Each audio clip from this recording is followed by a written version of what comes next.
Agora a gente tem o terceiro pilar, que é a sobrevivência. O que é a sobrevivência? Basicamente, saber se virar na adversidade. Para isso é preciso conhecimento de ferramentas e técnicas, certo? Então, a sobrevivência aqui, ela não está falando daquela sobrevivência que eu dei o exemplo lá atrás, de uma queda de avião.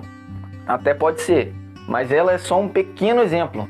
A sobrevivência aqui, ela está falando da sobrevivência num sentido amplo da vida, né? Então, a sobrevivência em crises urbanas, crises sociais, adversidade em casa, né, mesmo, uma adversidade financeira, né, uma crise financeira pessoal, em casa, com a família. Então você ter conhecimento e meios para você sair daquela situação, né? Como eu falei, a sobrevivência ela tem esse intuito de sair da adversidade, né? E não progredir dentro da adversidade, mas sair dela, né? E com isso crescer, né? Crescer mentalmente, crescer em caráter e diversas formas, né?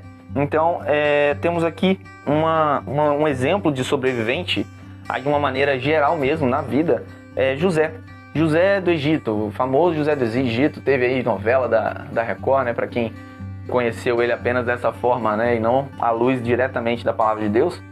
Então, José é um jovem, né? Que sofreu de uma grande inveja dos outros irmãos, que resolveram armar para cima dele e atacaram ele numa situação em que estavam retirados de sua casa.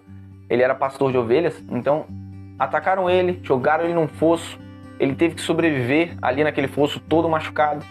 Foi vendido como escravo e tratado como tal. Foi preso no Egito. E José foi tendo que viver e sobreviver anos e anos dentro dessas condições. Então, se ele chegou onde chegou, e aonde ele chegou? Foi governador do Egito. Ele foi abaixo do faraó, né? Então, assim, ele cuidava das obras, das finanças, de todas as questões assim do reino, né? Ele como se fosse aí o primeiro-ministro do faraó. E de uma condição de escravidão ele chegou a esse nível. Na palavra de Deus fala que ele é abençoado por Deus, mas ele é uma pessoa resiliente. José, ele não só confiou em Deus, mas Deus deu também para ele, e é assim que nós cremos, que capacitou ele em resiliência, em conhecimento, em técnicas para poder sobreviver e sair de situações, sobreviver a essas situações. E de todas essas situações, ele não ficou, a intenção dele não era ficar dentro do fosso, não era ser escravo, não era ficar preso, era sempre sair daquela situação. Então, José do Egito aí, ele foi um sobrevivente, né? A gente tem aqui um texto de 2 Pedro 1, de 5 a 6, fala assim: por isso mesmo, vós, reunindo toda a vossa diligência, associai com a vossa fé a virtude, com a virtude a ciência, com a ciência o domínio próprio.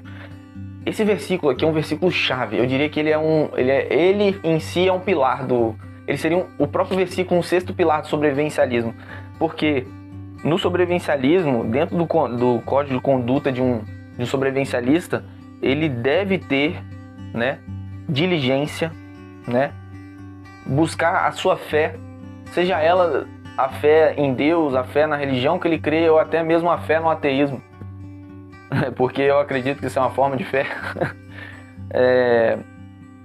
Ele precisa associar a fé dele à virtude. Então, coisas que levam à virtude. A virtude é a ciência, o conhecimento, né? E ao domínio próprio, o domínio de si mesmo, né? A pessoa que não extrapola seus limites, a pessoa que se contém a uma maneira que ela não expõe a si mesmo a situações críticas em relação à sua temperança, né?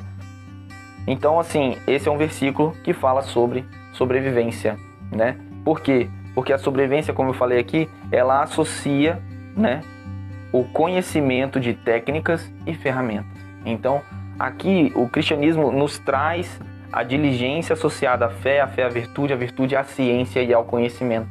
Então você precisa, como cristão, buscar o conhecimento, seja de qual for a área, seja a sua área profissional, seja a sua área de interesse, seja as áreas em que a visão sobrevivencialista exija para que você possa passar por adversidades, sobreviver, se preparar ou cuidar dos seus e dos próximos.